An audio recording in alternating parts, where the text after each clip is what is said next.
Mga pagbasa ng mga salita ng makapangyarihang Diyos. Paglalantad sa mga Antikristo.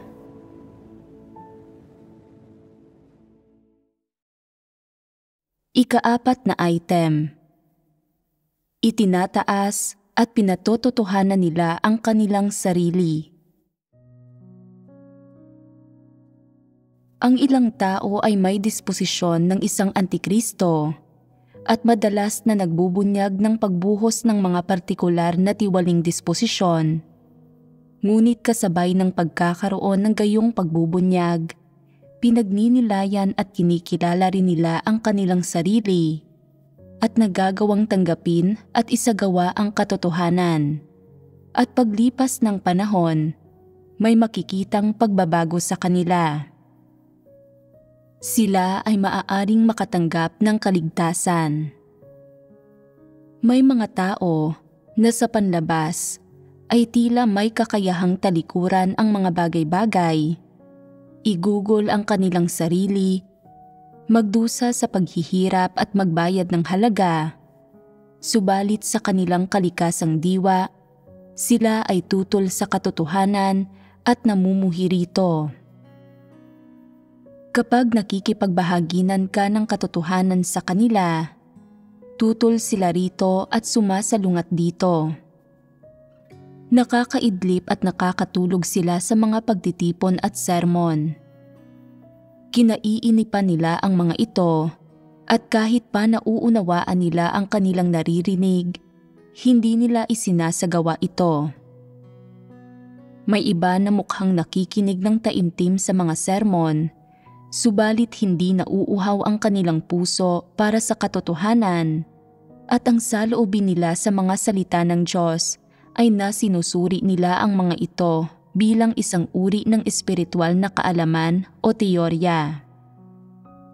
At kaya kahit ilang taon na silang mananampalataya o gaano man karaming salita ng Diyos na ang kanilang nabasa o gaano karaming sermon na ang kanilang narinig, walang pagbabago sa kanilang pananaw sa paghahangad ng katayuan at pagpapahalaga sa kapangyarihan o sa kanilang saloobin ng pagiging tutol sa katotohanan, pagkamuhi sa katotohanan at paglaban sa Diyos. Sila ay mga halimbawa ng Antikristo. Kung ilalantad mo sila sa pagsasabing, tinatangka mong kunin ang suporta ng mga tao, at kapag itinataas at pinatototohanan mo ang iyong sarili, nililihis mo ang mga tao at nakikipagtunggali ka para sa katayuan sa Diyos. Ito ang mga kilos ni Satanas at ng mga Antikristo. Kaya ba nilang tanggapin ang gayong pagkondena? Talagang hindi. Ano ang iniisip nila? Tama ako sa pagkilos ng ganito, kaya ganito ako kumikilos. Gaano mo man ako ikondena, anuman ang sabihin mo, at gaano pa ito katama sa paningin, hindi ko isusuko ang paraang ito ng paggawa ng mga bagay-bagay, ang pagnanais na ito, ang paghahangad na ito. Tiyak na ito kung gayon na Antikristo ang mga ito. Wala kang masasabing makakapagpabago sa kanilang mga pananaw, layunin, plano, ambisyon o pagnanais. Ito ang halimbawa ng kalikasang diwa ng mga Antikristo. Walang makakapagpabago sa mga ito. Gaano man nakikipagbahaginan ang mga tao ng katotohanan sa kanila, o anumang wika o pananalita ang ginagamit nila, anuman ang oras, espasyo o konteksto, walang makakapagpabago sa kanila. Magbago man ang kanilang kapaligiran, magbago man ang mga tao, pangyayari at bagay sa kanilang paligid, at gaano man magbago ang panahon o gaano man kalaki ang mga palatandaan at kababalaghang ipinakikita ng Diyos, gaano man kalaki ang biyayang ipinagkaloob ng Diyos sa kanila, o kahit gaano sila pinarurusahan ng Diyos, hindi magbabago ang paraan ng pagtingin nila sa mga bagay-bagay at ang kanilang plano, at hindi magbabago ang ambisyon at pagnanais nilang makipag-agawan ng kapangyarihan.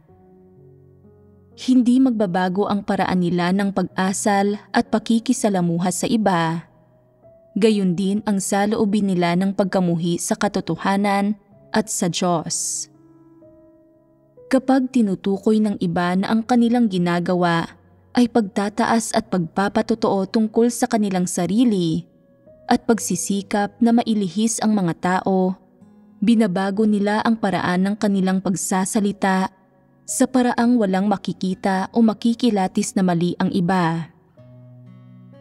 Gumagamit pa sila ng mga higit na tusong pamamaraan para ipagpatuloy ang kanilang pamamahala at pagkamit ng kanilang mithiin ng paghahari at pagkokontrol sa hinirang na mga tao ng Diyos. Ito ang ipinamamalas sa isang antikristo, at ito ay inuudyukan ng diwa ng isang antikristo. Kahit na sinabi ng Diyos sa kanila na sila ay paparusahan, na dumating na ang kanilang wakas, na sila ay isinumpa, mababago ba nito ang kanilang diwa? Mababago ba nito ang kanilang saloobin sa katotohanan?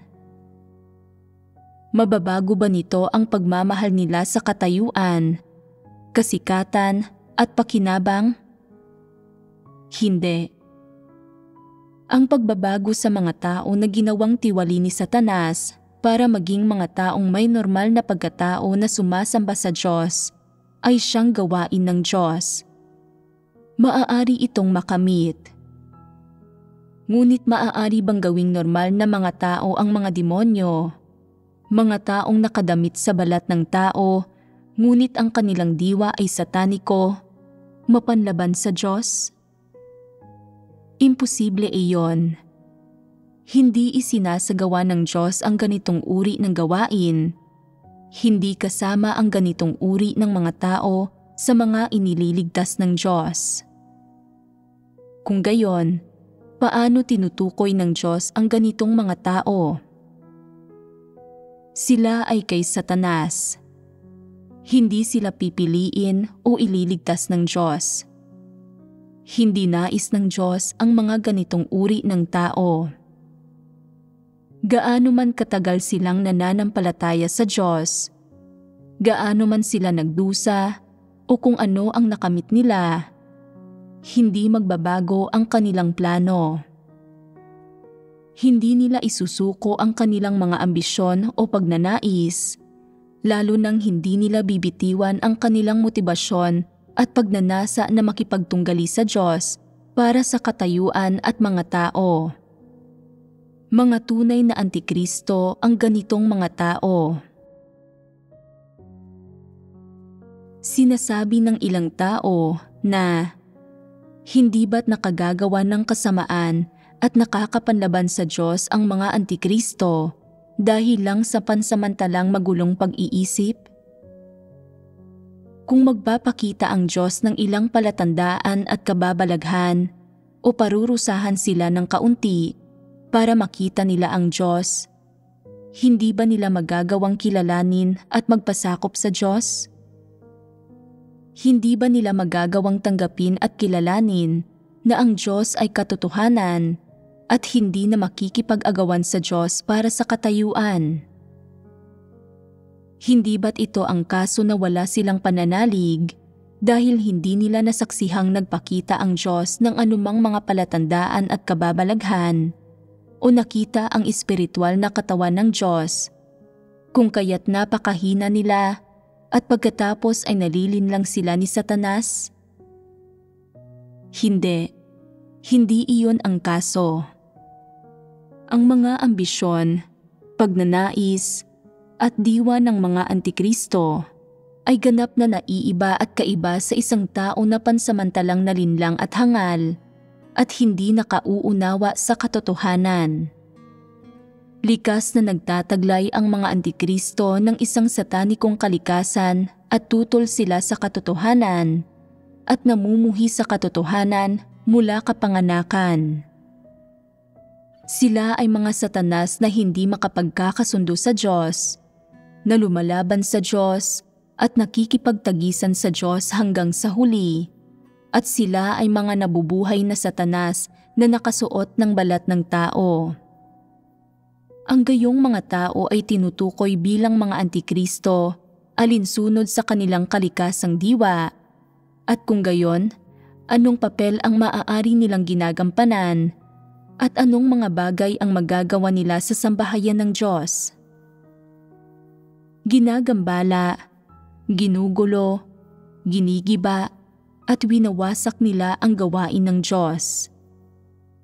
Hindi maiiwasang gawin ng mga taong ito ang mga bagay na ito sa sambahayan ng Diyos. Ganitong uri ng bagay sila. Mayroon silang isang satanikong kalikasan at tulad ito ng mga lobo na pumapasok sa gitna ng kawan na layong lamunin ang mga tupa. Ito ang nag-iisa at natatangi nilang layunin. Mula sa ibang perspektiba, bakit pinahihintulutan ng Diyos ang mga taong ito na magpakita sa kanyang sambahayan? Ito ay para lumago ang pagkilatis ng hinirang na mga tao ng Diyos. Wala pang nakakita kung ano ang itsura ng diablong si Satanas, kung ano ang diwa ng mga kilos nito, kung ano ang mga partikular na pagbubunyag nito, o kung paano nito nililigaw ang mga tao at kinokontra ang Diyos sa mundo. Kapag nababanggit ang diablong si Satanas, pakiramdam nila ay abstract at hungkag ito na hindi sapat na konkreto. Nasaan si Satanas? Tanong nila. Nasa hangin, ang sagot. Kung gayon, gaano kalaki si Satanas? Ano-anong mga himala ang partikular nitong ginagawa? Paano nito partikular na kinokontra ang Diyos? Ano ang kalikasang diwa nito? Pakiramdam nila na ang lahat ng ito ay napaka-abstract, malabo at hungkag.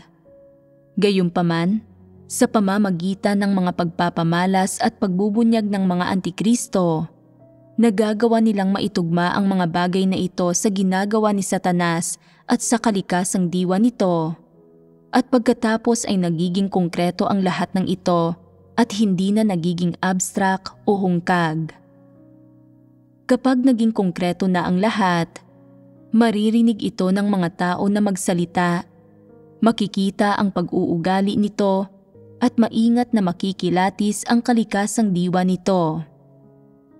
Sa ganitong paraan, hindi ba nila nararamdaman na naging mas konkreto at totoo ang diwa ng diablong si Satanas na tinutukoy ng Diyos at makagagawa sila ng praktikal na pagkukumpara? Ang ilang tao ay mababa pa ang tayog at hindi nakauunawa sa katotohanan, at dahil sa ilang panandali ang kahangalan ay nalilinlang sila ng mga antikristo at naililigaw, at kaya't umaalis sila ng 1 taon o higit pa. Pagbalik nila sa sambahayan ng Diyos, napagtatanto nila na hindi maganda sa pakiramdam ang sundin si Satanas. Nang sinimulang sundin ng mga taong ito ang mga antikristo, pakiramdam nila ay may sapat silang dahilan at malaking kumpiyansa. Sinasabi na, ayaw nang itaas na sundin natin ang mga antikristo, pero susundin pa rin natin sila at balang araw mapatutunayang tama tayo. Ang resulta nito ay, pagkaraan ng ilang panahon, nararamdaman nilang nawala sa kanila ang gawain ng banal na espiritu. Hindi nila nagagawang maramdaman ang anumang kumpirmasyon sa kanilang puso. Para sa kanila, tila wala na ang Diyos sa piling nila, na nawalan na ng kahulugan at direksyon ang kanilang pananalig, at unti-unti ay pahigit ng pahigit ang nagiging pagkilatis nila sa mga antikristo.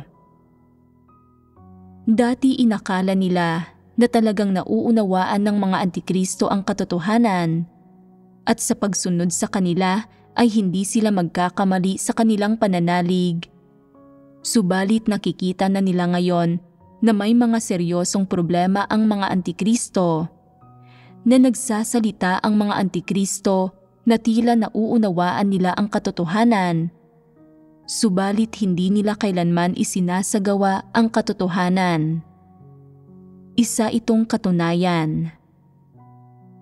Nakikita nilang sinundan nila ang mga Antikristo ng napakatagal na panahon at walang nakamit na anumang katotohanan, at na talagang napakamapanganib na patuloy na sundin ang mga Antikristo. At kaya sila ay nakararamdam ng pagsisisi. Tinatanggihan nila ang mga Antikristo at nagkukusa silang bumalik sa sambahayan ng Diyos. Kapag tinanggap na ng sambahayan ng Diyos ang gayong mga tao, ipasasalaysay sa mga taong iyon ang kanilang naging karanasan at sinasabi nila na napakahusay ng Antikristo na iyon sa pagliligaw sa mga tao. Noon, parang tama sila kahit ano pa ang iniisip ko tungkol sa kanila. Subalit wala akong nakamit na resulta, walang naunawa ang katotohanan, at wala akong nakuha ni katiting na katotohanang realidad pagkatapos silang sundan sa loob ng mahigit 1 taon. Nagsayang ako ng mahalagang oras. Talagang nakaranas ako ng napakalaking kawalan. Ang karanasang ito ng kabiguan ay nagiging pinakamakabuluhan nilang alaala. Pagkatapos nilang bumalik sa sambahayan ng Diyos, mas nakikinig sila sa mga sermon, mas nauunawaan nila ang katotohanan, at nagiging mas maliwanag ang kanilang puso. Kapag nagbabalik tanaw sila sa oras na ginugol nila sa pagsunod sa Antikristo na iyon, at nakikita kung paano sila nagdusa ng kawalan, nararamdaman nilang mga satanas talaga ang mga Antikristo at talagang wala silang katotohanan, na ang Diyos lang ang katotohanan at hindi na sila nangangahas na sumunod muli sa ibang tao. Pagdating ng oras para pumili muli ng isang lider, maingat silang bumoboto. Iniisip na, kung iboboto ko ang isang partikular na tao, malamang na isang Antikristo ang mapipili. Kung hindi ako boboto para sa isang partikular na tao, baka hindi mapipili ang isang Antikristo. Dapat akong mag-ingat at suriin ang mga tao ayon sa mga prinsipyo. Hindi ba't nakabatay ngayon ang kanilang mga kilos sa mga prinsipyo at pamantayan? Ito ay isang mabuting bagay. Ang ilang tao ay inililigaw ng mga Antikristo at nagsasabing, bakit nangyari ito sa atin? Isinantabi ba tayo ng Diyos? Wala na ba siyang pakialam sa atin? Sa gayong sitwasyon, papayag ka ba kung sasabihin sa iyo ng Diyos na huwag mong sundin ang mga Antikristo? Hindi ka papayag. Ipipilit mo pa ring sundin sila, at ang magagawa lang ng Diyos ay pahintulutan kang gawin ito, at pagkatapos ay turuan ka ng aral gamit ang mga katunayan. Pagkatapos ng ilang panahon ng pagsunod sa mga Antikristo, bigla kang matatauhan at makikita na nagdusa ka ng kawalan sa iyong buhay, at saka ka lang makadarama ng pagsisisi at magiging handang tanggihan ang mga Antikristo at muling magbabalik loob sa Diyos.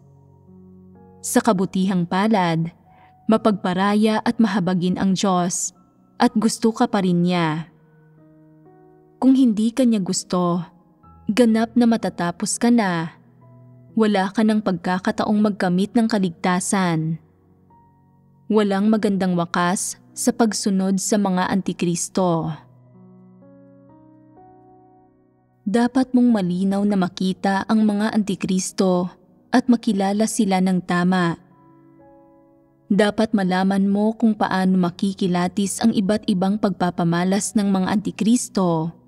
At, gayon din, dapat mong malinaw na malaman na maraming bagay sa iyong sariling kalikasang diwa ang may pagkakatulad sa mga antikristo. Ito ay dahil lahat kayo ay kabilang sa sangkatauhang ginawang tiwali ni Satanas, at ang tanging kaibahan ay ganap na nasa ilalim ng kontrol ni Satanas ang mga antikristo, at sila ay naging mga kasabwat ni Satanas at nagsasalita para dito. Kabilang ka rin sa tiwaling sangkatauhan, subalit nagagawa mong tanggapin ang katotohanan at may pag-asang makakamit ang kaligtasan. Gayunpaman, maraming bagay pagdating sa diwa na may pagkakatulad ka sa mga antikristo at pareho ang inyong mga pamamaraan at plano. Iyon lang, kapag narinig mo na ang katotohanan at nakinig sa mga sermon, magagawa mong magbago ng landas, at ang kakayahang magbago ng landas ang makatutukoy na may pag-asa kang magkamit ng kaligtasan. Ito ang pagkakaiba sa pagitan mo at ng mga antikristo. Sa makatwid, kapag inilalantad ko ang mga antikristo, dapat mo ring ipagkumpara at kilalanin kung anong mga bagay ang may pagkakatulad kayo ng mga antikristo at kung aling mga pagpapamalas, disposisyon at aspekto ng diwa ang may pagkakatulad ka sa kanila. Sa paggawa nito, hindi mo ba magagawang mas makilala ang iyong sarili? Kung palagi mong nararamdaman ang pagiging mapanlaban, naniniwalang hindi ka isang antikristo, nararamdaman ang matinding pagkamuhi sa mga antikristo, at ayaw mong gawin ang pagkukumparang ito o pagninilay sa iyong sarili at pag-uunawa kung anong landas ang iyong sinusundan, ano ang magiging kahihinatnan? Sa pagkakaroon ng isang satanikong disposisyon, malamang sa malamang na magiging isang antikristo ka. Ito ay dahil walang antikristo ang sadyang naghahangad na maging isang antikristo, at pagkatapos ay nagiging gayon nga. Ito ay dahil hindi nila hinahangad ang katotohanan, at natural na humahantong sila sa pagsunod sa landas ng isang antikristo. Hindi ba't mga antikristo ang lahat ng iyon sa relihiyosong mundo na hindi nagmamahal sa katotohanan? Ang bawat tao na hindi nagninilay at nakauunawa sa kanilang sariling kalikasang diwa at nananampalataya sa Diyos ayon sa kanilang mga kuro-kuro at imahinasyon ay isang antikristo. Kapag nagsimula ka na sa landas ng isang antikristo, sa sandaling nagkamit ka ng katayuan at isama pa ang katunayang may kaunti kang kaloob at pagkatuto at hinahangaan ka ng lahat, habang ang oras na iyong ginugugol sa pagtatrabaho ay humahaba, nagkakaroon ka ng lugar sa puso ng mga tao.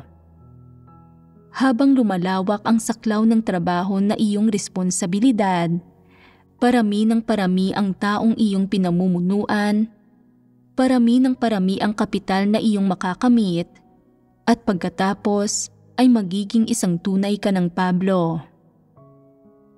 Nakasalalay ba ang lahat ng ito sa iyo? Wala kang planong sundan ang landas na ito, subalit paanong hindi mo namalayan na tinahak mo na ang landas ng isang antikristo? Isang mahalagang dahilan nito ay kung hindi mo hinahangad ang katotohanan, tiyak na hahangarin mo ang katayuan at katanyagan. Isa sa katuparan mo ang sarili mong agenda.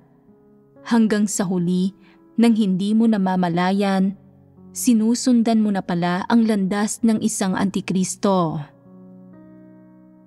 Kung ang mga taong sumusunod sa landas ng isang antikristo ay hindi magbabago ng landas sa oras, kapag nagkamit sila ng katayuan ay malamang na magiging mga antikristo sila. Hindi maiiwasan ang resultang ito. Kung hindi nila malinaw na nakikita ang bagay na ito, nasa panganib sila dahil nagtataglay ang lahat ng mga tiwaling disposisyon at nagmamahal ang lahat sa reputasyon at katayuan. Kung hindi nila minamahal ang katotohanan, napakadali nilang mahuhulog dahil sa reputasyon at katayuan. Kung wala ang paghatol at pagkastigo ng Diyos, ang lahat ay susunod sa landas ng isang antikristo at mahuhulog dahil sa reputasyon at katayuan, at ito ay isang bagay na hindi maitatanggi ng sinuman. Sinasabi mo na, mayroon lang akong mga pagbubunyag na ito paminsan-minsan. Mga pansamantalang pagpapamalas lang ang mga ito.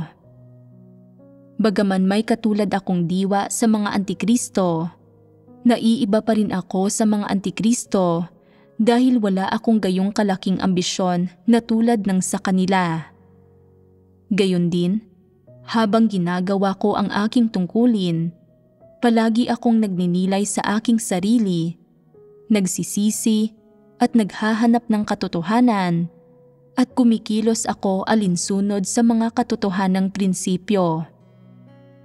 Kung huhusgahan ang aking pag-uugali, hindi ako isang antikristo at hindi ko nais na maging antikristo, kaya hindi ako maaaring maging isang antikristo. Maaaring hindi ka isang antikristo sa ngayon, subalit matitiyak mo ba na hindi mo susundan ang landas ng isang antikristo at magiging isang antikristo? Magagarantiyahan mo ba iyon? Hindi. Hindi mo iyon magagarantiyahan. Kaya, paano mo magagarantiyahan iyon? Ang isa at tanging paraan para gawin ito ay ang hangarin ang katotohanan. Kung gayon, paano mo dapat hangarin ang katotohanan? May paraan ka ba para gawin ito? Una, dapat mong kilalanin ang katotohanan na may katulad kang disposisyon sa mga antikristo. Bagaman hindi ka isang antikristo sa ngayon, para sa iyo, ano ang pinakanakamamatay at mapanganib na bagay? Ito ay na nagtataglay ka ng katulad na kalikasang diwa sa mga antikristo. Mabuting bagay ba ito para sa iyo? Tiyak na hindi. Nakamamatay ito para sa iyo. Sa makatwid, habang pinakikinggan mo ang mga sermong ito na naglalantad sa iba't ibang pagpapamalas ng mga antikristo, huwag mong isiping walang kinalaman ang mga bagay na ito sa iyo, maling taglayin ang saloobing ito. Kung gayon, anong uri ng saloobin ang dapat mong taglayin para tanggapin ang mga katunayan at pagpapamalas na ito? Ikumpara mo ang iyong sarili sa kanila. Kilalanin na mayroon kang kalikasang diwa ng isang antikristo, at pagkatapos ay suriin ang iyong sarili para malaman kung alin sa iyong mga pagpapamalas at pagbubunyag ang katulad sa mga antikristo. Una, kilalanin mo ang katunayang ito. Huwag subukang ibalat kayo o ikubli ang iyong sarili. Ang landas na tinatahak mo ay ang landas ng isang antikristo, kaya alinsunod sa mga katunayan na sabihing ikaw ay isang antikristo. Kaya lang ay hindi ka pa tinukoy ng sambahayan ng Diyos bilang gayon, at binibigyan ka ng pagkakataong magsisi. Iyon lang. Nauunawaan mo ba? Una, tanggapin at kilalanin mo ang katunayang ito, at pagkatapos ang kailangan mong gawin ay lumapit sa Diyos at hingin sa Kanya na disiplinahin ka at pigilan ka. Huwag kang umalis sa liwanag ng presensya ng Diyos o iwan ang Kanyang proteksyon, at sa paraang ito ay mapipigilan ka ng iyong konsensya at katwiran kapag gumagawa ka ng mga bagay-bagay at magkakaroon ka rin ng mga salita ng Diyos para tanglawan ka, akayin ka at pigilan ka. Bukod dito, magkakaroon ka ng gawain ng banal na espiritu para gabayan ka, para isaayos ang mga tao, pangyayari at bagay sa paligid mo para magsilbing babala sa iyo at para disiplinahin ka. Paano ka binabalaan ng Diyos? Kumikilos ang Diyos sa maraming paraan. Minsan, idudulot ng Diyos na magkaroon ka ng isang malinaw na pakiramdam sa iyong puso na magbibigay daan para malinaw mong mapagtanto na dapat kang pigilan, na hindi ka dapat kumilos ng ayon sa iyong kagustuhan, na kung kumilos ka ng mali, magdudulot ka ng kahihiyan sa Diyos at gagawing hangal ang iyong sarili at kaya pipigilan mo ang iyong sarili. Hindi ba pagprotekta ito sa iyo ng Diyos?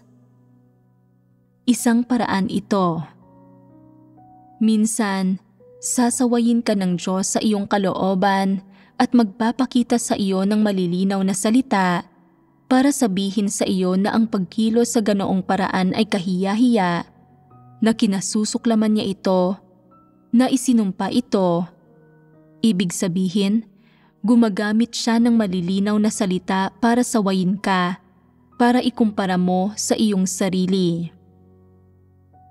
Ano ang layunin ng Diyos sa pagsaway sa iyo sa ganitong paraan?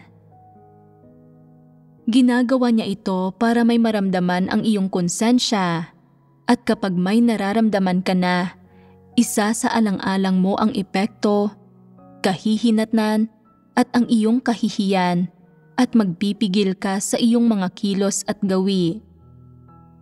Kapag nagkaroon ka na ng maraming gayong karanasan, makikita mo na bagaman nakaugat ang mga tiwaling disposisyong ito sa kalooban ng mga tao, kapag nagkaroon na ng kakayahan ang mga taong tanggapin ang katotohanan at malinaw na makita ang katotohanan ng kanilang sariling mga tiwaling disposisyon, magagawa nilang sadyang maghimagsik laban sa kanilang laman. Kapag naisasagawa ng mga tao ang katotohanan, nalilinis at nababago ang kanilang satanikong disposisyon.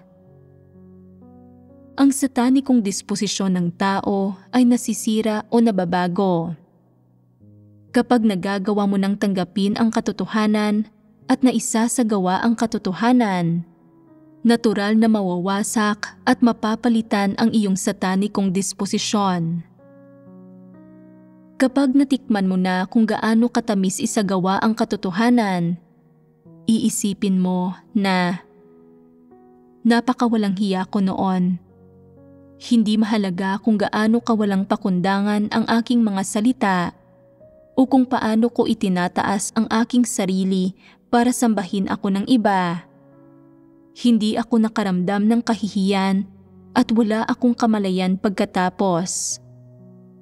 Ngayon, nararamdaman kong mali ang pagkilos sa ganoong paraan at nawalan ako ng dangal, at nararamdaman kong tila maraming mga mata ang nakatutok sa akin.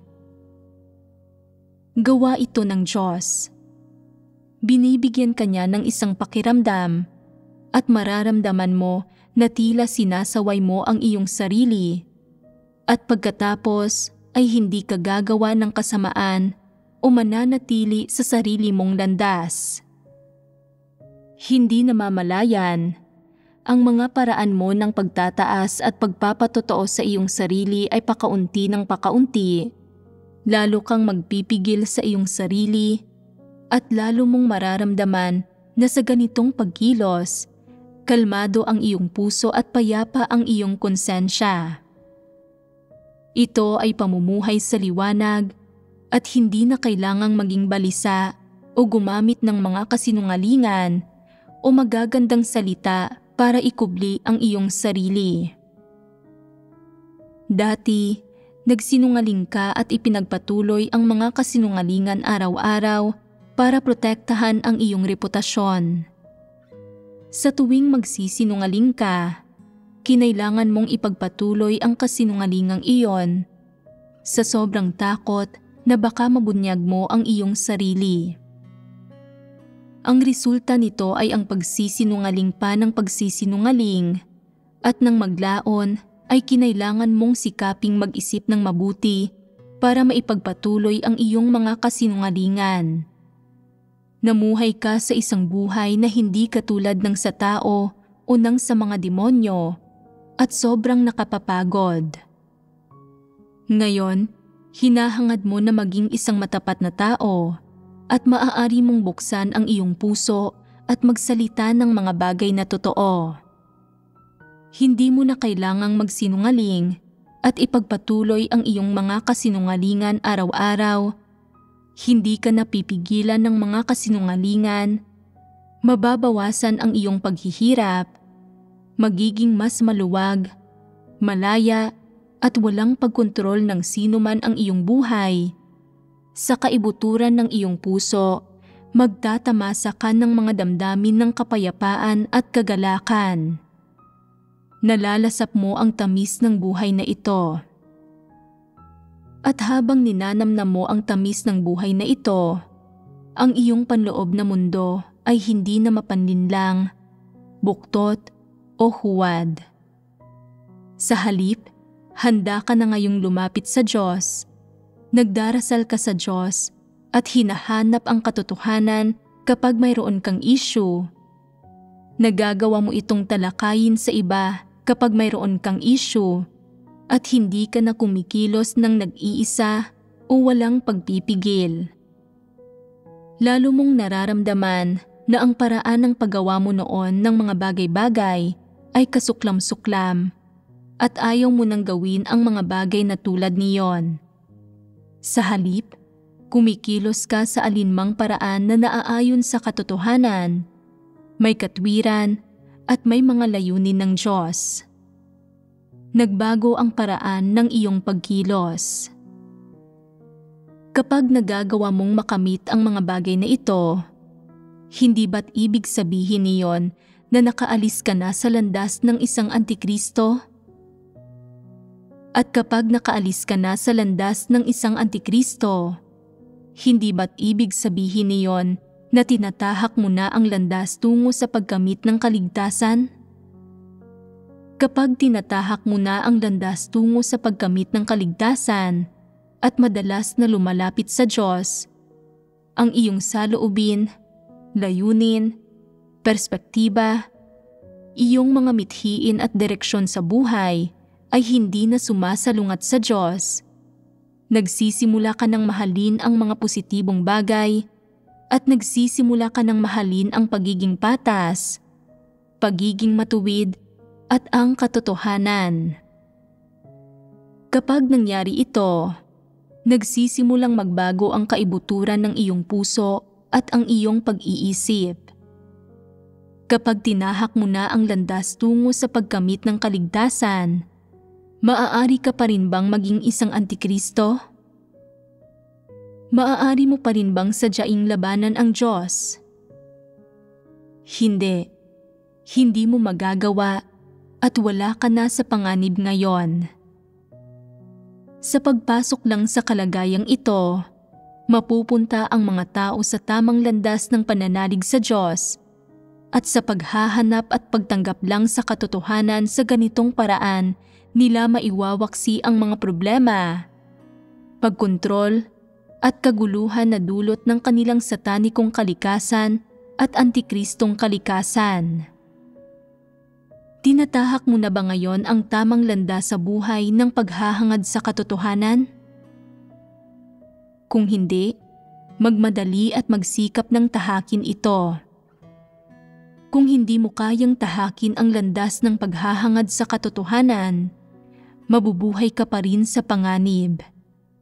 Ang lahat ng tumatahak sa landas ng mga antikristo ay nanganganib na matiwalag anumang oras. Karamihan sa mga tao, habang ginagawa nila ang kanilang tungkulin, ay nakikipaglaban sa sarili nilang antikristong disposisyon, pagod sa pakikipaglaban para sa reputasyon, katayuan, pera at mga interes, pagod ang isip at katawan. Kung gayon, kailan malulutas ang problemang ito? Sa paghahangad lang ng katotohanan at pagkakaroon ng kakayahang tanggapin ang katotohanan mo, unti-unting maiwawaksi ang mga paglilimita at paggapos ng iyong antikristong kalikasang diwa at unti-unting mapahihina at mapaglalaho ang iyong satanikong disposisyon, at sa paggawa nito ay magkakaroon ka ng pag-asang mapalaya ang iyong sarili mula sa kapangyarihan ni Satanas. Umiyak na ba kayo ng palihim dahil sa mga bagay na ito? Nararamdamang hindi ninyo kailanman kayang magbago, hindi kailanman kayang mahalin ang katotohanan, at hindi kailanman kayang pangasiwaan ang mga bagay ayon sa mga katotohanang prinsipyo, at labis na kinamumuhian ang inyong sarili, na sinasampal ninyo ang sarili ninyong mukha at umiiyak kayo ng mapapait na luha? Nagawa na ba ninyo ito ng maraming beses? Kung hindi pa ito nagagawa ng maraming beses ng isang tao, hindi ba't ginagawa siya nitong manhid? Hindi kailanman mapapansin ng gayong tao na siya ay tiwali at naniniwala pa rin siya na maayos siyang gumagawa, na may kakayahan at talento siya, na nauunawaan niya ang maraming katotohanan at na kaya niyang pangasiwaan ang maraming bagay nang naaayon sa mga prinsipyo, nakararamdam ng lubos na kapanatagan. Ang gayong tao ay manhid, sa tingin niya ay napakagaling niya, at ito ay napakamapanganib para sa kanya. Nakikita na ba talaga ninyo ngayon na napakababa ng inyong tayog, na malayo pa kayo sa pagwawaksi ng inyong mga tiwaling disposisyon at na nasa panganib pa rin kayo? Ang mga tao na hindi naghahangad sa katotohanan ay walang ganitong pangunawa, gayon din ang mga tao na walang gawain ng banal na espiritu. Karamihan sa mga tao ay nalilito at naguguluhan. Iniisip na hanggat ginagawa nila ang kanilang tungkulin sa maayos na paraan at hindi sila gumagawa ng kasamaan, ay hindi nila tinatahak ang landas ng mga antikristo, at hanggat hindi sila gumagawa ng lahat ng uri ng kasamaan, ay hindi sila mga antikristo. Dahil dito, kadalasan sila ay nasa kalagayan ng pagiging manhid, madalas na nalulugod sa kanilang sarili, iniisip na dakila sila at malapit na nilang matamo ang kaligtasan, at na ang landas ng mga antikristo ay walang kinalaman sa kanila. Ang inyong pang-araw-araw na mga panalangin ay magagamit para sukatin kung nasa ganitong kalagayan ba kayo o wala. Ano ang ipinagdarasal ninyo kapag lumalapit kayo sa Diyos araw-araw? Kung araw-araw ay sinasabi ninyong, "O Diyos, mahal kita. O Diyos, handa akong magpasakop sa iyo. O Diyos, handa akong tuparin ang atas na ibinigay mo sa akin. Kaya kong gawin ang tungkulin ko ng tapat at determinado akong bigyang kasiyahan ka at maperpekto mo. Anuman ang mga pagpapamalas ng Antikristo na tinataglay ko, o gaano man kaliit ang pagkakakilala ko sa aking sarili, mahal mo pa rin ako at nais mo pa rin akong iligtas." Anong pagpapamalas ito? Ito ay pagiging manhid. Nagpapahayag lang kayo ng determinasyon at wala kayong kahit anong pangunawa sa inyong sariling kalikasang diwa. Nasa yugto kayo ng kasigasigan at napakalayo pa ninyo sa pagkakaroon ng katotohanang realidad. Gaano kahabang panahon ang lumilipas bago kayo makapagdasal ng isang tunay na panalangin para sabihin sa Diyos kung ano ang nasa inyong puso, para sabihin sa Kanya ang inyong aktwal na sitwasyon, para madama ang kapayapaan at kagalakan sa inyong puso, at para madama na kayo ay tunay na nabubuhay sa harap ng Diyos.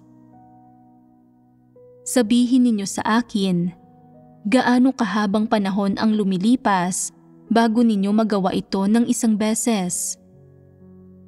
1 buwan, 2 buwan, 6 na buwan, o 1 taon? Kung hindi pa kayo kailanman nakasambit ng isang tunay na panalangin at nagdarasal pa rin kayo tulad ng ginagawa ng mga tao sa mundo ng relihiyon, palaging sinasabi na mahal ninyo ang Diyos, palaging ipinapahayag ang inyong determinasyon, palaging sinasambit ang parehong mga nakasanayang parirala, kung gayon, masyado kayong nagkukulang at wala kayong anumang katotohanang realidad. Karaniwan, ang mga taong 3 o 5 taon nang nananampalataya sa Diyos ay hindi nagsasabi ng gayong kaisip bata at kamangmang na mga bagay kapag lumalapit sila sa Diyos, dahil sigurado silang susundin nila ang Diyos at may pananalig din sila, at malinaw na nilang nauunawaan ang mga katotohanan ng mga pangitain tungkol sa gawain ng Diyos, mga layunin ng Diyos, plano ng pamamahala ng Diyos, at layon ng gawain ng Diyos. Ano ang madalas nilang ipinagdarasal kapag lumalapit sila sa Diyos? Ang isa ay ang makilala nila ang kanilang sarili, at ang isa pa ay ang makapagsalita sila ng ilang totoong salita. O Diyos, may kaunting problema ako ngayon. May nagawa akong pagkakautang sa iyo. Nagkukulang ako sa isang bagay at hinihingi kong protektahan mo ako at naakayin, bigyang liwanag at tanglawan mo ako. Nagsisimulang magsabi ng ilang medyo totoong bagay na nauugnay sa katotohanang realidad ang taong ito, at hindi na siya nagsasabi ng mga pagpapahayag ng determinasyon at slogan na sinasabi ng masisigasig na taong nagsisimula palang manampalataya. Bakit hindi niya sinasabi ang mga bagay na ito? Pakiramdam niya ay walang saysay na sabihin ang mga gayong bagay, na hindi matutugunan ng mga gayong bagay ang kanyang panloob na pangangailangan para sa katotohanan o ang kanyang pangangailangan para sa buhay pagpasok. Gaano karaming taon ka man nang nananalig, iniraraos mo man o taos-puso kang lumalapit sa Diyos kapag nagdarasal sa Kanya, gaano karaming araw sa 10 araw mo sinasabi ang mga hungkag na salita at slogan na iyon? May isang tao na maaaring magsabing 1 araw. Kung gayon, ano ang dinarasal niya sa nalalabing 9 na araw? Kung nauugnay ang mga panalangin niya sa kanyang tungkulin at buhay pagpasok, ayos iyon at ipinapakita nito na umaako siya ng ilang pasanin tungo sa katotohanan, tungo sa mga salita ng Diyos, at tungo sa sarili niyang tungkulin, at hindi na siya masyadong manhid. Ano ang ibig kong sabihin sa hindi na siya masyadong manhid? Ang ibig kong sabihin ay kapag nababanggit ang mga bagay na may kaugnayan sa mga tiwaling disposisyon at iba't ibang kalagayan ng mga tao, may nararamdaman at may kamalayan siya at nakauunawa rin siya. Nagagawa niyang magkamit ng pangunawa at pag-arok at nauunawaan niya ang mga bagay na ito gaano man ito ipaliwanag at halos nakaaayon siya sa mga ito. Ipinakikita nito na nagkamit siya ng kaunting tayog. Ano-anong pagpapamalas ang ipinapakita ng mga manhid na tao? Araw-araw ay namumuhay sila ng ganoon, hindi nagsusumikap at hindi umuunlad, at iyon ang dahilan kung bakit palagi nilang sinasabi ang parehong mga lumang bagay kapag nagdarasal sila sa Diyos. Hindi talaga nila nauunawaan ang buhay pagpasok, wala silang espiritual na pangunawa, wala silang nararamdaman, Wala silang reaksyon, gaano karami man ang pakinggan nilang sermon. At kahit paano man ibinabahagi ang katotohanan, pakiramdam nila ay paulit-ulit at magkakapareho lang ang ibig sabihin ng lahat. Kaya, may masasabi ba sila sa Diyos? Nakasalalay ang idinarasal at sinasabi ng mga tao kapag lumalapit sila sa Diyos sa mga salita sa kanilang puso na gusto nilang sabihin sa Diyos, at pakiramdam nila ay talagang kailangan nilang sabihin ang mga bagay na ito sa Diyos. Sa iyong puso, dapat kahit papaano ay may pangunawa ka sa mga hinihingi ng Diyos, sa mga problemang kinakaharap mo, at kung paano mo dapat tugunan ang mga hinihingi ng Diyos. Kung walang laman ang iyong puso, at ang magagawa mo lang ay magsabi ng ilang salitang kaaya-ayang pakinggan at ilang slogan at doktrina, at nagdarasal ka lang ng pabasta-basta, hindi iyon panalangin. Kung nanumpa ka ng iyong katapatan noong lahat ng taong iyon, subalit wala ka man lang nagawang anumang praktikal na bagay, at sa huli ay malamang na ipagkakanulo mo pa rin ang Diyos, itatanggi ang Diyos, at aatras ka anumang oras, nagpapakita ito na wala kang tayog. Kung kapag lumapit kayo sa Diyos para magdasal ngayon, ay mapananatili mong may kaugnayan ang malaking bahagi ng relasyon mo sa Diyos sa mga hinihingi niya, at sa iyong sariling pagbabagong disposisyonal, pagkatapos ay maitatatag ang iyong relasyon sa Diyos, hindi mo tatahakin ang landas ng isang antikristo at nangangahulugan itong tinatahak mo na ang tamang landas ng pananalig sa Diyos. Malinaw na ba sa inyo ngayon ang iba't ibang pagpapamalas ng mga antikristo na itinataas at pinatototohanan ang kanilang sarili, gayon din sa mga definisyon ng kalikasan ng gayong pag-uugali? Mayroon bang anumang pagkakaiba sa pagitan ng mga pagpapamalas ng mga antikristo at ng mga pagpapamalas ng mga tiwaling disposisyon ng mga ordinaryong tao? Magagawa ba ninyong magkumpara kapag tunay nang nakahaharap ang isang issue? Maituturing mo ba ang mga pagpapamalas ng mga antikristo bilang mga pagpapamalas ng mga ordinaryong tiwaling tao at kabaliktaran? Paano mo dapat tukuyin ang pagkakaiba ng dalawang bagay na ito? Ang paghuhusga sa disposisyon ng isang tao sa pamamagitan ng patuloy nilang pagpapamalas at pagbubunyag, at paghuhusga sa kanilang diwa mula sa kanilang disposisyon, ay isang tumpak na paraan para gumawa ng definisyon tungkol sa kanila. Hindi tinatanggap ng mga antikristo ang katotohanan at hindi nila dinadakila ang Diyos. Itinataas at pinatototohanan lang nila ang kanilang sarili. Ang pagpapamalas na ito ay lubos na halata at kitang-kita, at ganap itong pinangingibabawan ng kanilang satanikong kalikasan. Bagaman itinataas at pinatototohanan din ng mga ordinaryong tao ang kanilang sarili, kapag nakikipagbahaginan ka ng katotohanan sa kanila, nagagawa nilang tanggapin ito at kilalanin na ang Diyos ay katotohanan, at kaya nilang tanggapin ang katotohanan. Iyon nga lang ay hindi napakabilis o napakadaling nangyayari ang pagbabago para sa kanila. Ito ang pagkakaiba sa pagitan ng mga antikristo at ng mga ordinaryong tao. Ngayong nasabi na ito, nagiging madali na ba ang pagkilati sa pagitan nila? May katangian ang mga antikristo.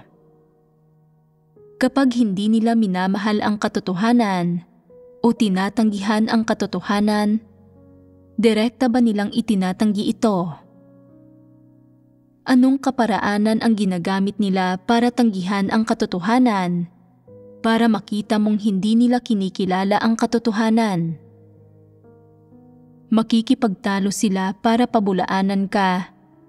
Sinasabi na ang iyong ibinabahagi ay hindi ang katotohanan at na ang ibinabahagi lang nila ang katotohanan. Halimbawa, nagpapatotoo sila sa kanilang sarili at may naglantad sa kanila. At pagkatapos, aling mga pagpapamalas ang ipinapakita nila na nagbibigay daan sa iba na pagtibayin na hindi nila minamahal o tinatanggap ang katotohanan. Ang pakikipagtalo at pagsisikap na ipagtanggol ang kanilang sarili ay isa, at mayroon ding pagtatago sa tunay na katotohanan, at ang katotohanang iyon ang kanilang agenda. Ang agenda nila ay ang magpatotoo sa kanilang sarili para tingalain sila ng iba. Hindi nila ipaaalam sa iyo ang kanilang agenda. Magsasabi lang sila ng mga huwad at kasiyasiyang bagay. Makikipagtalo, lolokohin ka, lilituhin ka. Para sa huli ay masasabi mong hindi sila nagpapatotoo sa kanilang sarili at pagkatapos ay makakamit nila ang kanilang layunin. Nagsasalita sila ng mga huwad at kasiyasiyang bagay. Nakikipagtalo, nanloloko ng mga tao. Hindi nila kinikilala na nagpapatotoo sila sa kanilang sarili. Hindi nila tinatanggap ang iyong paglalantad sa kanila. Hindi nila tinatanggap ang pagsaway mo. Mas hindi nila tinatanggap ang pagkakatukoy sa kanila sa katunayang ito. Hindi talaga nila ito tinatanggap at nagdadahilan pa nga. Sinasabi na, hindi ako nagpapatotoo sa aking sarili. May dahilan at konteksto sa pagsasabi ko ng ganoon.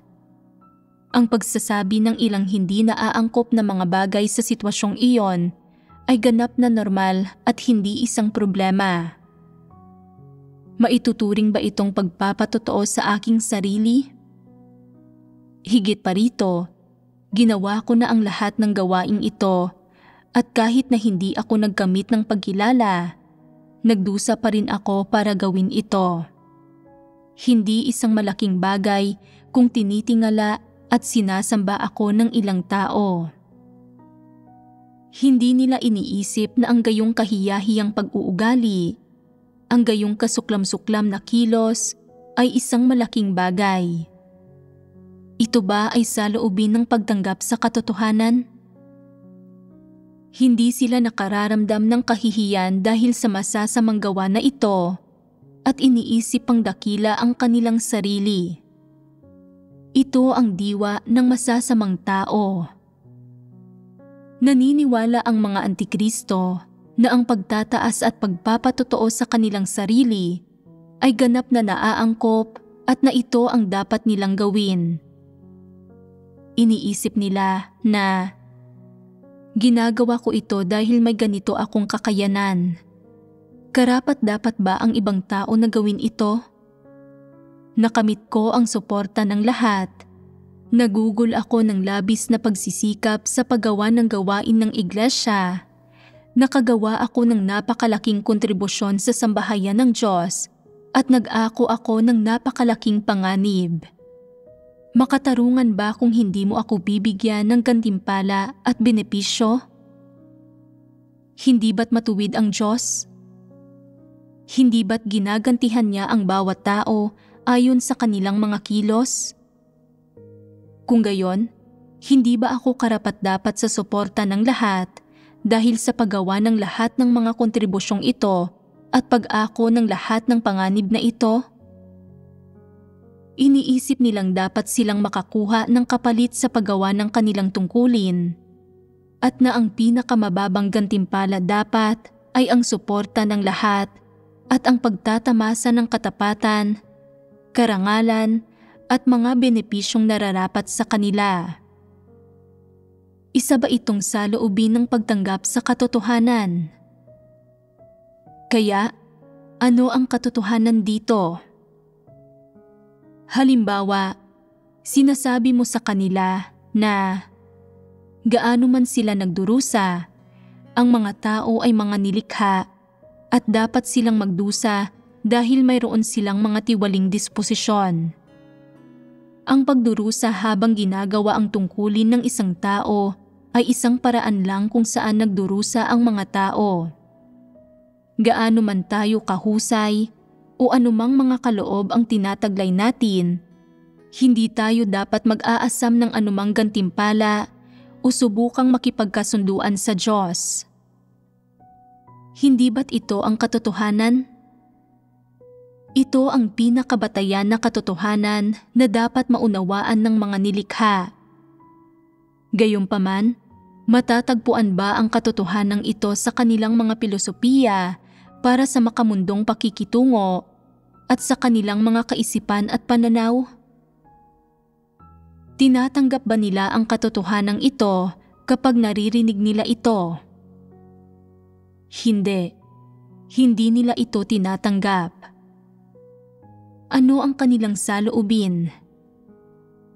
Naniniwala sila na ang pananatili sa sambahayan ng Diyos ay tulad ng pananatili sa mundo, na dapat silang gantimpalaan ng naaayon sa kanilang paggawa, na dapat silang makakuha ng isang bagay para sa pagganap ng kanilang tungkulin, at na kung sila ay mag-aako ng kaunting panganib, dapat silang tumanggap ng mga benepisyo at biyaya na karapat-dapat sa kanila. Ang pagtupad ng isang tao ng tungkulin ay responsibilidad at obligasyon ng bawat tao at walang kasamang kabayaran ito. Tinatanggap ba ng mga antikristo ang katotohanang ito? Ano ang kanilang saloobin? Mapanlait at mapanlaban sila.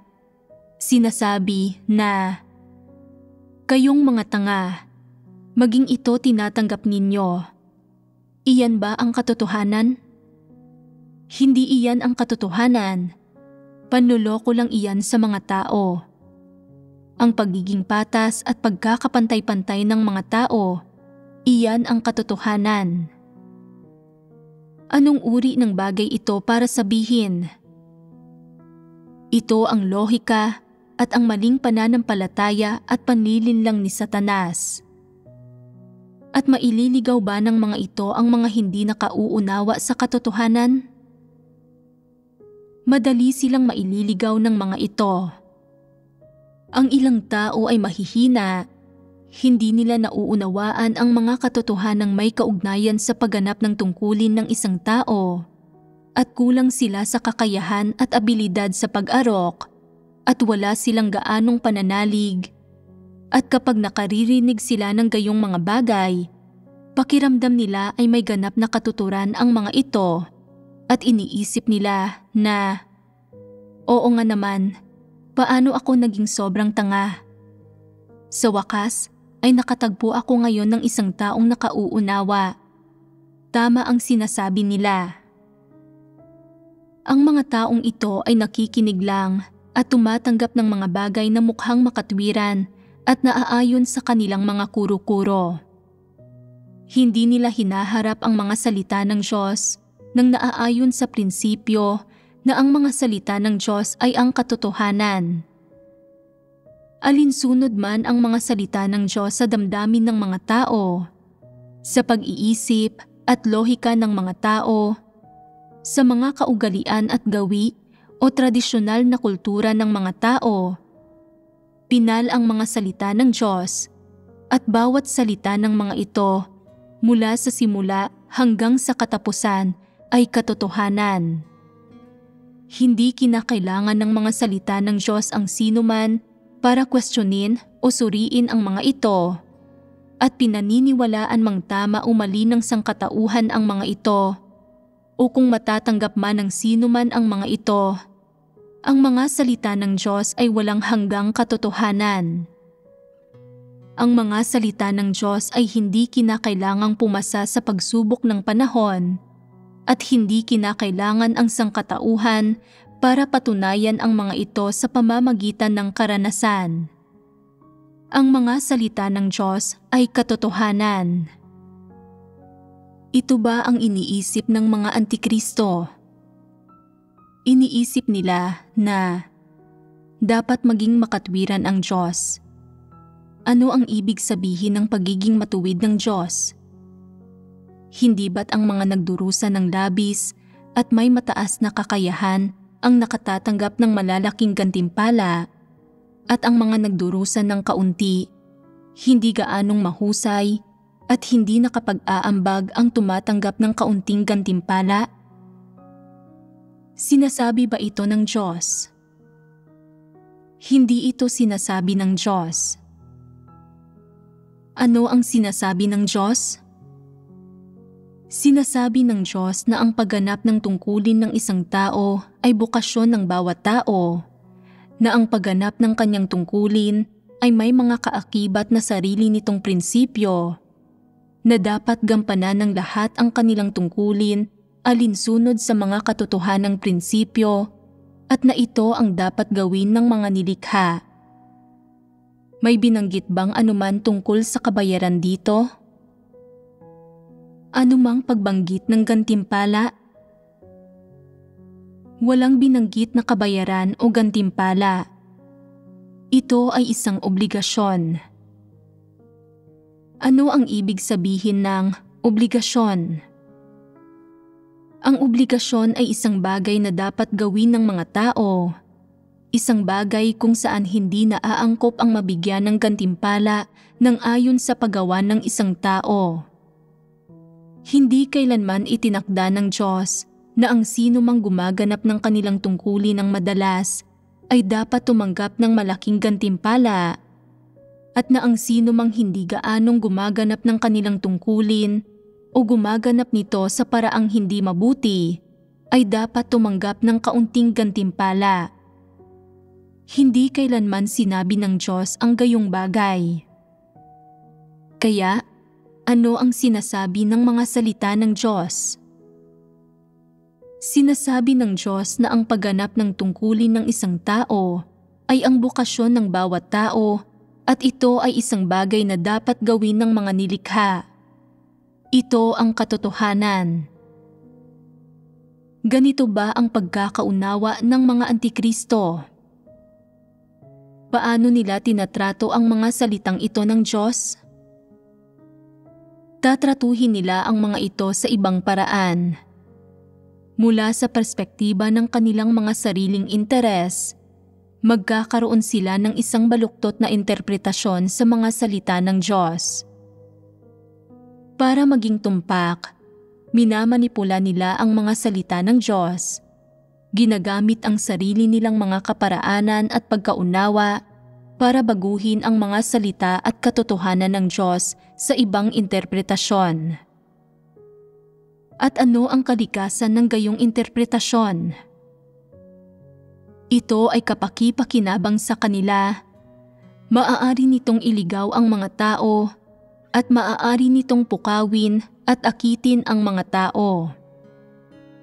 Binabago nila ang mga salita ng Diyos sa kanilang paraan ng pananalita, na para bang ang mga ito ay mga katotohanan na kanilang ipinahahayag, at pagkatapos sabihin ng Diyos ang isang bagay, kailangan nilang baguhin ang paraan ng pagsasabi nito ng Diyos at ang mga prinsipyo ng mga salita ng Diyos sa kanilang sariling paraan. Katotohanan pa rin ba ito pagkatapos nilang baguhin ito sa sarili nilang paraan? Hindi. Hindi ito katotohanan. Ito ay isang panlilinlang at maling pananampalataya. Magagawa ba ninyong kilatisin ang bagay na ito?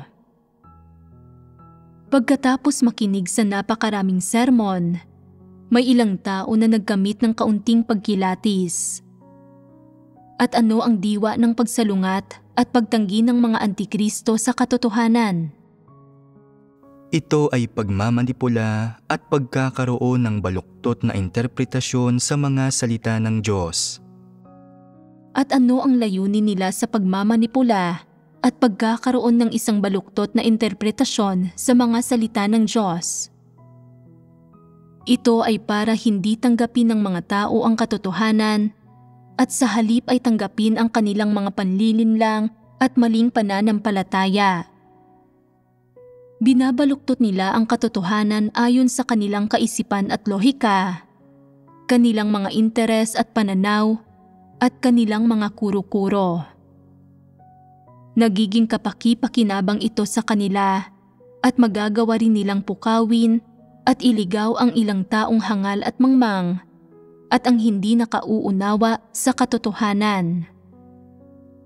Marahil ay tila tama ang mga salitang ito sa iyo sa unang pandinig mo. Subalit kung susuriin mong mabuti ang mga ito, matatagpuan mo ang mga ambisyon at pakana ni Satanas na nakatago sa loob ng mga ito. Ano ang layunin ng kanilang mga ambisyon at pakana? Ang layunin nila ay para makinabang sila, para maipagtanggol ang mga sarili nilang paraan ng paggawa ng mga bagay-bagay at pag-uugali, para himukin ang mga tao na gumawa ng isang mabuting pagtatasa sa kanila, para baguhin ang kanilang pangit at masamang pag-uugali tungo sa tamang pag-uugali at mga paraan ng paggawa ng mga bagay-bagay na alinsunod sa katotohanan. Sa ganitong paraan, naniniwala silang hindi sila tatanggihan ng mga tao at hindi sila kokondinahin ng Diyos. Marahil ay maililigaw nila ang iba para hindi sila tanggihan ng mga tao, pero mapipigilan ba nila ang Diyos na kondinahin sila? Mababago ba ng tao ang diwa ng Diyos? Hindi. Dito naging pinakamangmang ang mga antikristo. Gusto nilang gamitin ang galing nila sa pagsasalita at matalinong utak nila para mag-isip ng uri ng panlilinlang at maling pananampalataya para manipulahin ang katotohanan, para patatagin ang kanilang pahayag, at sa gayon ay matanggihan ang mga pananalita ng Diyos at mapabulaanan ang pag-iral ng katotohanan. Hindi ba't sila itong nag-iisip ng mali? Makakamit ba nila ang layunin nila? Tinatanong ng ilang tao kung ano ang maaaring gawin kapag inililigaw ng isang antikristo ang ilang tao. Kung ang gayong mga tao ay talagang nailigaw at hindi nagawang makapagbago ng landas, nangangahulugan ito na sila ay nabubunyag at itiniwalag at nararapat lang iyon. Ito ay sila na mapapahamak at hindi makatatakas, nakatadhana silang mamamatay at hindi kailanman pinlano ng Diyos na iligtas ang mga taong katulad nila. Pumapasok sila sa iglesia habang nagpapanggap at gumaganap ng ilang trabaho at nagtatamasan ng ilang biyaya, at kapag ayaw na sa kanila ng Diyos, ibinibigay sila ng Diyos kay Satanas. Nagkataon lang na nakarinig sila ng isang maling pananampalataya at panlilinlang, at nang marinig nila ito, ay pumalakpak sila at sinang-ayunan ito, at pagkatapos ay sumunod sila kay Satanas. Ano ito? Ito ay paggamit kay Satanas para magserbisyo. May isang talata sa Aklat ng Pahayag na nagsasabing, ang liko ay hayaang magpakaliko pa, at ang marumi ay hayaang magpakarumi pa, at ang matuwid ay hayaang magpakatuwid pa, at ang banal ay hayaang magpakabanal pa. Nangangahulugan ito na pinaghihiwalay ang mga tao alinsunod sa kanilang sariling uri. Pagdating sa mga taong sumusunod sa mga antikristo, ito ba ay panandaliang kawalang ingat sa kanilang bahagi? Dahil ba ito sa hindi nagbabantay ang Diyos? Itinadhana silang mamamatay. Pagkatapos makihalubilo sa gayong mga tao sa loob ng ilang panahon, makikita mo na hindi sila karapat-dapat na iligtas. Masyado silang kahabag-habag. Batay sa kanilang karakter at paghahangad nila sa katotohanan, buktot ang kanilang kalikasan at tutol sa katotohanan, at hindi sila karapat-dapat na mailigtas. Hindi sila karapat-dapat na magmana ng gayong napakalaking biyayang mula sa Diyos. Kung hindi ibibigay sa kanila ng Diyos ang biyayang ito, Hindi nila ito matatanggap. Kaya ang pinakatumpak na paraan ng pagbubuod sa kanila sa dalawang salita ay nakatadhanang mamatay.